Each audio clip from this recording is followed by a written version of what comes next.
Então, falando isso, né, que é um pouco difícil de definir aí quais são as atividades, né, mas pensando sempre como bom gestor de pessoas, em estudar as atividades da nossa equipe, as nossas atividades mesmo, para tentar sempre adequar os recursos do trabalho com as demandas do trabalho.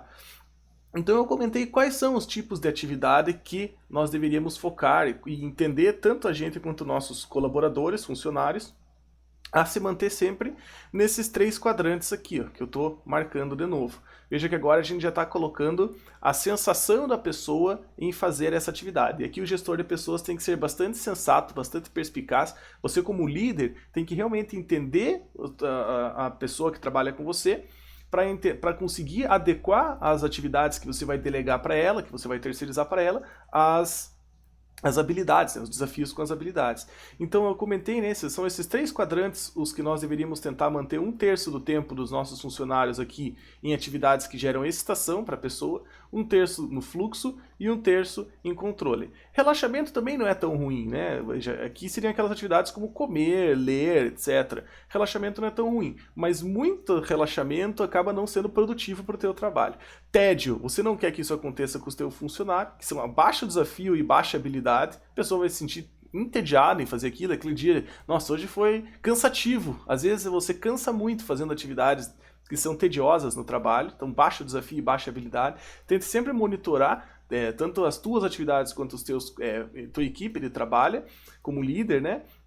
Empreendedor aí, pensando em dar atividades para as pessoas ou fazê-las interagir, fazê-las ter o que fazer, que sempre motivem a pessoa a estar numa certa excitação, porque você não tem lá tanta habilidade, mas exige bastante desafio. E com o treinamento continuado, a pessoa passa de excitação para o fluxo. E depois que ela domina aquilo, que o fluxo vira contínuo, eu já vou falar o que é esse fluxo aí, o fluxo vira algo mais corriqueiro, ela passa para o controle. Então, no fundo, as coisas vão acontecendo meio que em ciclo. Baixíssimo desafio e baixíssima habilidade, a pessoa entra em estado de apatia. A coisa não é mais tediosa, é realmente a pessoa ficar apática, assim, aquela coisa que você parece que você está falando com o funcionário, ele é um robô, né? Ou você mesmo entra naquele estado que você está pensando no teu futuro, no teu passado, mas não está nem um pouco preocupado com a atividade. Quando você tem muito desafio e baixa habilidade, ou você fica muito preocupado, nós não queremos pessoas preocupadas trabalhando com a gente, porque elas sofrem de ansiedade, né? Ou acaba virando uma ansiedade, uma espécie de burnout. Se a pessoa operar muito tempo nesses quadrantes aqui, de ansiedade e preocupação, ela vai sofrer burnout, vai ter problemas aí psicológicos, ansiedade, depressão, e não vai conseguir trabalhar por muito mais tempo. Então tem que tomar muito cuidado em adequar desafios com as habilidades das pessoas para mantê-las sempre nesse estado aqui de algo que é excitante de fazer, assim, nossa, animador, pô, esse troço é difícil, mas eu vou tentar mesmo assim fazer, que legal que é, a pessoa busca conhecimento por conta própria para entrar em fluxo, ou então ter controle total sobre a tarefa.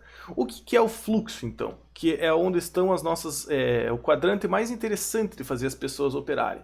São tarefas em que você simplesmente, quando você faz, adequa tão bem os desafios com as habilidades que nós nem percebemos o tempo passar. Então pense aí no teu trabalho, quando que foi a última vez que aconteceu algo como isso? Você estava fazendo uma tarefa que era desafiadora e exigia das suas habilidades, sejam cognitivas, sejam físicas, né? Então, vou falar de um exemplo meu pessoal. Quando eu estava fazendo meu doutorado, eu passava muitas horas na frente de um programa de computador, não sei se você conhece o MATLAB, fazendo linhas de programação para tentar resolver os problemas lá de telecomunicações que eu tinha entrado lá no doutorado, engenharia elétrica em telecomunicações.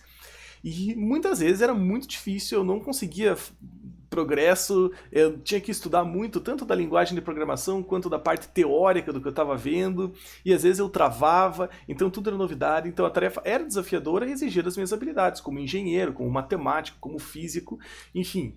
Mas eu gostava daquilo, né? Então eu precisava me concentrar. Então são habilidades, ou são tarefas, atividades que precisam concentração também. E há metas claras. Então quando você eu tinha metas muito claras, eu tinha que fazer o programa, fazer tal função para mim. Então aquela era uma meta clara, eu tinha que me desdobrar para fazer aquilo acontecer.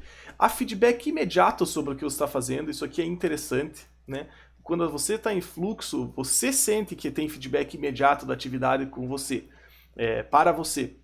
Então, eu programando lá, eu via que, poxa, que tal função funcionou, tal linha de código não funcionou. Então, você vai monitorando se você está indo no caminho certo ou não, instantaneamente. Há um envolvimento profundo da tarefa, né? Então você se envolve, você esquece do mundo à tua volta, mas você não tem muito esforço para se envolver. Você começa a fazer e de repente quando vê, esqueceu de tudo, né? E há um sentimento de controle sobre a atividade. Então você sabe que mais dia menos dia você vai conseguir fazer aquilo, você domina o set de skills, né, as habilidades necessárias para fazer essa atividade, então você tem um certo controle. É engraçado que o nosso senso de eu deixa de existir, mais uma das características de entrar em fluxo. Então você não pensa que você está com fome, que você está com vontade de fazer xixi, que você está entediado, que você está preocupado que não vai dar certo. Você realmente está 100% em fluxo, focado com aquela tarefa. Isso é entrar em fluxo, né? E o tempo para.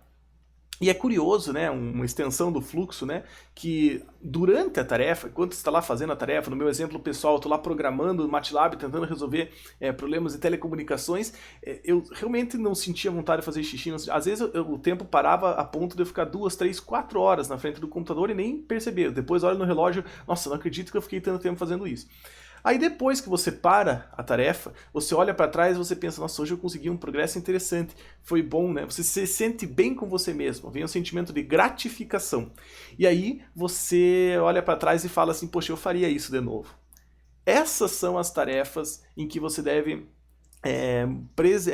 priorizar tanto na tua atividade laboral, na tua carreira, no teu empreendimento, quanto para a tua equipe de trabalho. Então você tem que tentar manter as pessoas fazendo essas atividades em que elas entrem em fluxo, e depois que elas entram em fluxo, normalmente o fluxo vem acompanhado dessa gratificação, desse sentimento prazeroso, sentimento gostoso de você olhar para trás e se sentir bem com o trabalho que você realizou. Então, esses quadrantes aqui, ó, que são autodesafio, mas você não coloca, né, a pessoa num mato sem cachorro, você dá as habilidades para ela, dá os meios, dá os recursos para que ela consiga atender as demandas de trabalho, é o que o bom gestor de trabalho, ou que o bom gestor de pessoas faz, certo? Então é importantíssimo você entender esses quadrantes para que na hora do pega para capar ali das empresas, né, no dia a dia, você começar a monitorar os teus colaboradores e a você mesmo e pensar assim, poxa, será que tal pessoa, será que a fulana não está com desafios muito maiores do que as habilidades? Vamos lá falar com ela. O líder tem que fazer isso. Falar, o que está acontecendo? Tá tudo bem com você? Você está conseguindo realizar esse trabalho? Ou qual é a tua dificuldade em fazer tal tarefa? Então a gente já vai falar sobre como dar feedback, mas tente sempre monitorar constantemente os funcionários, ou você mesmo, né? E você mesmo, eu digo, para que você sempre tente operar aqui 1/3 do tempo nessas habilidades, atividades que são aqui mais excitantes, por assim dizer, porque às vezes a habilidade te falta, ainda é um desafio muito grande, mas aí tentar perceber quais são essas atividades na tua equipe para dar o treinamento, dar o suporte, os recursos necessários para que isso vire fluxo, vire esse sentimento de que você e os funcionários esquecem de tudo, e na hora do fluxo é importante não ser interrompido. É aqui que ocorre a maior produtividade. É aqui que ocorre a maior produtividade das empresas, das tarefas. E aqui, se você tem um serviço gastronômico, por exemplo, e o teu, supor que você serve pizzas lá, e o teu mestre cuca entra em fluxo fazendo a massa. Deixa lá o cara, deixa a menina, deixa uma moça, enfim, deixa a pessoa trabalhar lá, fazer a massa que provavelmente vai sair a melhor massa de pizza para os teus clientes, para o teu negócio, e isso é diferencial do negócio. Agora, se a pessoa sente tédio fazendo a massa, sente apatia, porque é muito pouco desafio, é muito fácil fazer aquilo e não exige habilidade nenhuma, ou então a pessoa não sabe nada de fazer massa de pizza, ela vai ficar ansiosa, não dá muito certo. Agora, se ela tá assim, realmente ela não sabe, mas ela tá aprendendo, né, tá sendo treinada por alguém, ou entra em fluxo, ou tem controle sobre a tarefa, uma das tarefas do trabalho dela, né? Ela sabe fazer aquela massa de pizza, é um desafio legal, porque ela tem que se concentrar ainda assim, mas ela consegue pensar em outras coisas ao mesmo tempo, ou seja, não é fluxo, também não tem problema. Ter controle sobre as tarefas é o que dá um sentimento no teu trabalho de que você está apto para aquilo, de que você é empregável e várias outras questões, certo? Então é importante entender esse espectro aqui para poder dar feedback, para poder alocar as pessoas, né, adequar as pessoas certas, as tarefas certas e ir treinando as pessoas para que elas vão desenvolvendo habilidades para atender os desafios. Os desafios sempre vão existir, sempre vão ser os mesmos talvez, mas as pessoas é que têm que estar melhor preparadas e adequadas para conseguir realizar mais em cada desafio que se apresenta para elas no trabalho. Esse é o desafio do gestor de pessoas.